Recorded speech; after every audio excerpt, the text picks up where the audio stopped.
Hey everyone, and welcome back to another episode of The Negotiation. In this episode, we bring back Jacob Cooke to discuss another record-breaking Singles Day shopping extravaganza. We asked Jacob whether his expectations were met and how the day performed relative to his expectations. We also discussed the nuances between the various platforms and their individual performances and call out some of the successful marketing tactics used this year. We also discussed this year's GMV compared to 2020, whether there is room for foreign brands to be successful going forward, what to know about China's Personal Information Protection Law, or PIPL for short, and the demographic differences and influences in China versus Southeast Asia. Enjoy.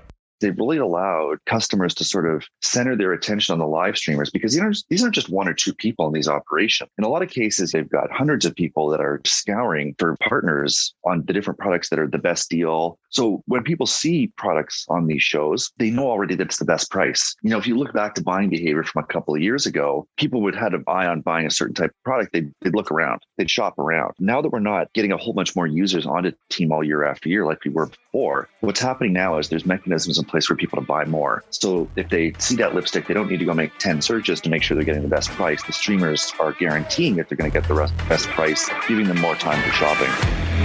Home to over 4 billion people, the Asia-Pacific region boasts one of the most powerful consumer markets on the planet. Not only is it home to half the world's under 30 population, but it's also home to more than half the world's internet users. It's a market no globally minded brand should ignore, but entering markets like China is no easy task. Just ask the likes of Microsoft, Google, Uber, and Facebook. Times are changing, and with the right partners, doors are slowly opening as more and more companies find success expanding into the markets of the Middle Kingdom. I myself spent 8 years in China, mostly as a venture capitalist, helping early-stage tech companies enter the Asia-Pacific market successfully. This show is dedicated to uncovering and examining successful China entry and growth strategies by interviewing the people behind those success stories. My name is Todd Embley, and welcome to The Negotiation, brought to you by WPIC Marketing and Technologies. Jacob, welcome back to the show. How are you doing? Doing well, Todd. You're not burnt out after a busy past 10 days or so? No, I think I'm going to get a good weekend here, get a little bit of a break, but it's certainly a lot of work. Yeah, I bet. So as you know, I alluded to in the intro, likely, we are talking about 11/11, doing a bit of a postmortem on what Singles Day looked like. I know there's not much of a break before 12/12, which is kind of right around the corner. But let's first start out focusing on 11/11. How did the festival perform relative to your expectations? Almost bang on, actually. I think we were talking a little bit before 11/11 in terms of what we were expecting, using a lot of the 618 data, understanding what was going to be popular, getting inventory here months in advance. But everything kind of came in relatively as expected, actually. Couple of categories came in a little bit over. Toys, I think, was the only one that came in a little bit under, but everything almost bang on, Todd, with what we expected. Okay, well, I guess my follow-up question of what may have surprised you, and this was written, of course, I was kind of throwing some things together before we were going to do this. So that question doesn't really land anymore because what about at a platform level? Was there, category level? Sure. Okay. There was, pretty much as we expected. What about from a platform level where people were shopping or anything to do with that? It's still primarily a Tmall dominated shopping festival, but what, as we saw too, there's been new regulatory changes in China. We never really expected that to have a massive impact on this year's 11/11. But I suspect next year, we're going to be talking about a lot more platforms than sort of just the two or three big ones. Can you just dive into that a little bit more? So more platforms. So are they relaxing or releasing or encouraging? What's going on where you're saying that there'll be actually more players in the market come this time next year? Well, the walled garden approach has now become illegal. So whereby, incentives to not, use somebody else's platform have been lowered. Also, it's been, you can now link to platforms. So, WeChat would never take Alibaba links, for example, as just being one. And then, of course, the back-end logistics infrastructures, we saw the IPO in June of JD. So they're not allowed to monopolize them, which is going to allow the short video platforms, especially where most of the eyeballs in China now are, certainly in terms of daily average users and monthly average users, to really start to get into the e-commerce game. Now we've seen it. We saw Douyin just open up cross-border the other week. But this time next year, because they've already got the traffic, it's only natural that they're going to get a larger share of the e-commerce pie as well. So I'm curious where that's coming from then. I mean, do you have any idea of what their end game is, and potentially it is to end a previous game, or are they trying to maybe start a new game? I mean, are they really wanting to encourage a lot more competition? I mean, you mentioned the walled gardens. I remember back in the day that when you were searching on Baidu, you could not get search results showing up where you could direct purchase from Alibaba, any of their ecosystem. It was all blocked. You had to leave the Baidu ecosystem, go into the Alibaba ecosystem, and then make your purchase, which is then effectively cutting Baidu out of getting any revenue from linking the research to the purchase, a la Google and Amazon, right? So any thoughts on why China's doing this now? Well, that's right. Well, competition in general is pretty good for consumption. I think if we look at sort of the overall plans, I mean, in the last 5-year plan, boosting consumption was domestic consumption was part of it. And the more competition that's out there, it's generally seen as being good for the consumer. So yes, I think we can see why they're doing it. Baidu is a good example. You're right. That was from a bunch of years ago, but Baidu had aspirations to get into e-commerce itself, so they didn't want to link, into Tmall. As these barriers come down and they're going to link into each other, it is going to spread the market out and make it harder to keep a monopoly. Back to just looking at, and doing that postmortem on 11/11. What about the marketing side of things? Okay, so we covered product and sectors there. In categories, we talked about platforms. What about creative promotional tactics? What about marketing? What did you see that you thought was either really cool, really interesting, or actually none of the above, and it was kind of boring? I think the live streamers, that's not a new story. That's been going on for a long time. The numbers that are coming out in terms of the different sessions we've seen, and we don't have yesterday's numbers yet, but are just mind-boggling in terms of, the very insanely large amounts of revenue that was driven to a very short amount of time. But I think one of the things that's overlooked is what they've done is they've really allowed customers to sort of center their attention on the live streamers, because these aren't just one or two people in these operations. In a lot of cases, they've got hundreds of people that are scouring for partners on the different products that are the best deal. So when people see products on these shows, they know already that it's the best price. If you look back to buying behavior from a couple of years ago, people would have an eye on buying a certain type of product. They'd look around, they'd shop around. Now that we're not getting a whole bunch more users onto Tmall year after year like we were before, what's happening now is there's mechanisms in place for people to buy more. So if they see that lipstick, they don't need to go make 10 searches to make sure they're getting the best price. The streamers are guaranteeing that they're going to get the best price, giving them more time for shopping. Now, we were talking a little bit about potentially this encouragement of competition could be really just trying to raise the overall level of GMV, right? It's good for the numbers. Recognizing that 2020 was obviously a pretty wacky year due to the onset of COVID and, all the fun things that come with that. How do you expect 2021 to come in terms of overall GMV in China? I think we're expecting, we were kind of looking between 20 to 25%. However, Q4 is especially strong. You might be looking more back up into the 30% range. And that's kind of consistent where the growth levels have been sort of over the years. And you're right. You can't really take last year into account. Q2 was just enormous last year. But again, that was after all the shutdowns and there was a lot of pent up demand.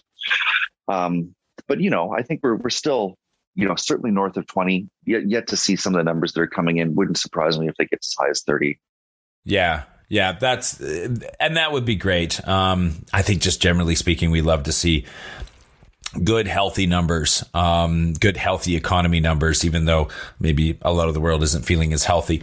There's been a lot of discussion of domestic Chinese brands performing strongly in the market right now.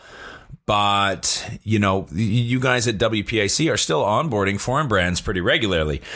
Do you still see the room for foreign brands in China going forward? Yeah, there's absolutely no doubt about that. And I think there's also a lot of misconceptions about why the local brands are doing well. In a lot of cases, they have an easier time of it because they're focused solely on China. Very few of them have global ambitions because the market is just so large here. So when they're taking in their data and they're taking that feedback on the products that they're making, they're very specifically designed for China. Global brands don't really have that luxury in a lot of cases. Some have opened up offices here in R&D here and are starting to do that, and they're doing incredibly well, arguably even better than the local brands. But in some cases, global brands, they're doing well, but their product offering maybe only appeals to a segment of the Chinese market, depending on price points or fashion styles. It might be the more affluent, etc. Whereas a local brand is going to design products and product sets that are really going to fit specifically the entire market. So what you see is not global brands going down, but the share of the increase in that consumption is being grabbed up more and more by local brands. And let's not also forget that they did start, 8 or 9 years ago, way behind in terms of the foreign brands here. So it's kind of a little bit of a catch-up game as well. Potentially, it's a sign that China is starting to become comfortable in their skin. I think there was a pretty unwritten rule that no foreign entity in any sector was going to be allowed to be the incumbent in China. That was not going to happen. Uber, Microsoft, the rest, Facebook, they were going to protect the landscape so that it was going to be local champions at the head of each category. Do you think now that maybe we're seeing, again, even just with more platforms, somewhat relaxing of regulation around competition, even, like you said, making it illegal to have monopoly in certain areas? Do you think now is potentially, and going forward, is even the best time for foreign brands because they won't necessarily be meeting as much of a headwind to get into China, potentially start getting your ducks in a row now? Well, I think we've got to, you listed a lot of examples there. I think we've got to get serious about some things here too. In general, let's face it, Didi is a better product than Uber, quite substantially so. In terms of the quality of service, and just the product quality, the app's better, the experience is better. So to say that was sort of, regulatory, it just wasn't. Uber was not winning market share. They were losing money hand over fist in China, despite their best efforts. And there's certainly been no, real compelling argument that I've ever seen that had anything to do with government involvement or support from the regulators.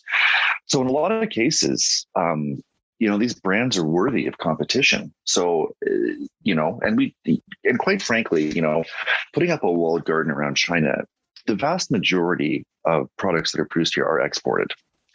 So certainly nobody would want, access to other markets impeded because they were doing that here. The actual larger consumption markets are still outside of China.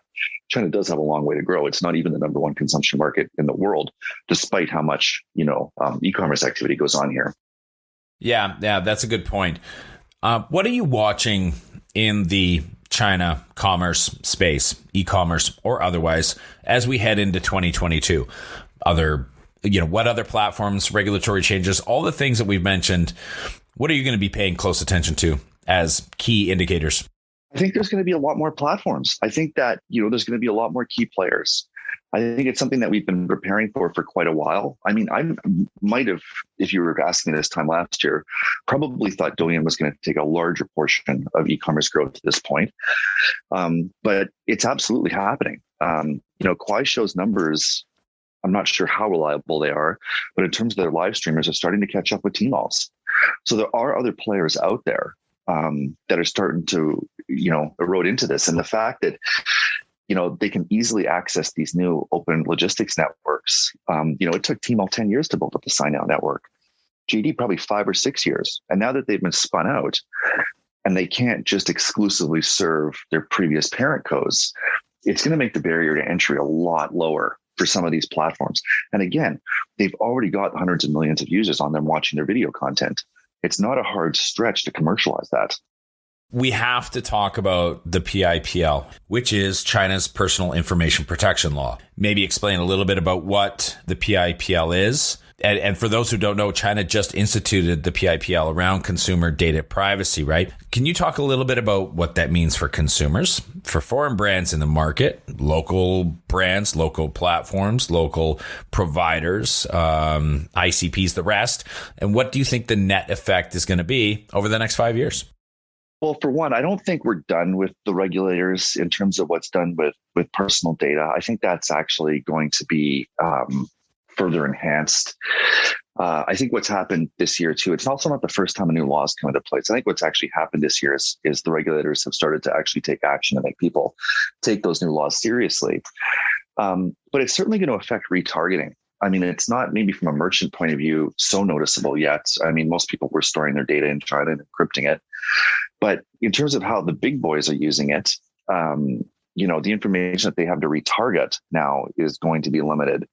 So it might drive advertising rates up, quite frankly, in the short term. That might be the biggest effect that it's going to have on merchants. But in terms of the people that are actually selling, there's half a dozen things probably that you're going to need to absolutely double check to make sure that you're compliant, because if you're not, the penalties are pretty steep.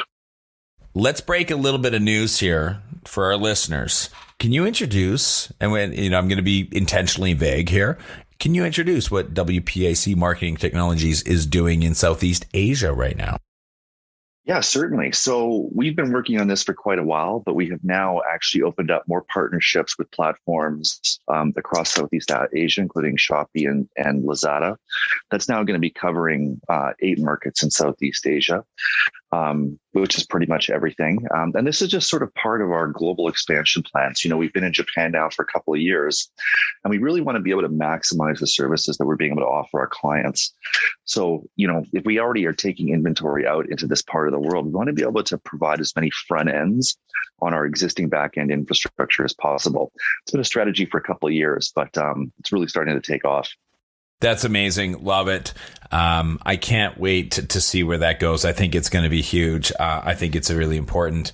And I think that it's, always a good play to, China is an amazing entry point. It's also a good jumping off point to start exploring other areas of Southeast Asia, because let's not forget, there is a massive amount of population south of China as well and over to the east. So, that's going to be a lot of fun. I look forward to that. And a young population too.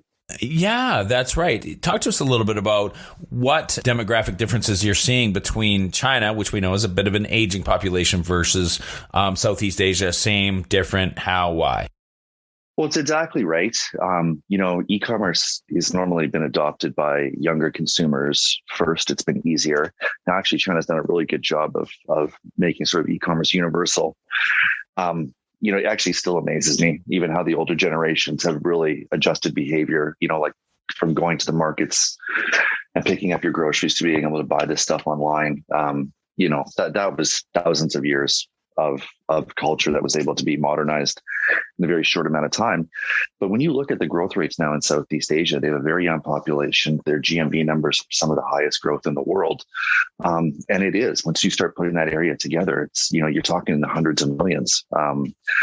Healthy demographics, been great growth for a long time, and they're really starting to develop and come into their own. E-commerce has its own set of challenges in those markets. Logistics is still way behind where it is in China. But when we look at the growth numbers, we see it catching up quickly. And for those that don't know too, Lazada is owned by Alibaba. So a lot of that Chinese technology for e-commerce is being invested in and being sent down into that area as well. So it only makes sense for us to follow that. What are the keys to being successful in this adventure? And how long has your team been working on this? Well, I think data, which has always been a key, getting great analytics, being able to, have a starting point and make sure that you're funneling in, listening to consumer stats, and being able to improve your offering and your results, week over week and month over month. But so in terms of that, there's really no different approach. We're very data centered. We've got a lot of philosophies on making sure that your data is accurate, making sure that, you're going to win for your clients based on getting great information about the market. And that's why people want to work with WPIC. Of course. Awesome. Jacob, thanks very much for coming on. I want to quickly just insert here that we are going to be bringing you back for a full Olympics dedicated episode coming up in early 2022, looking ahead, looking forward to the Winter Olympics. And gosh, it just seems like the last Winter Olympics just happened not too long ago, which is actually true. So here we go. We get it again very soon, coming up just in a few months, and we will have you back for that episode. But for now, thank you very, very much for jumping on and doing this Singles Day kind of postmortem with us today. Thanks a lot for having me. Looking forward to the next one. Growing a company is hard. Doing it in a foreign market? Exponentially so. The best piece of advice I can give you is not to do it alone. When you start looking across the pond for further expansion possibilities, and I sincerely hope that you do, make sure you choose the right partners to do it with. My good friends at WPIC Marketing and Technologies have almost 20 years of experience helping brands, just like yours, enter China. I hope you enjoyed this episode of The Negotiation, and if you're interested in being a guest or want to connect with me or any of our team, please reach out to us at podcast@wpic.co. And be sure to rate, comment, and subscribe wherever you get your podcasts. 再见。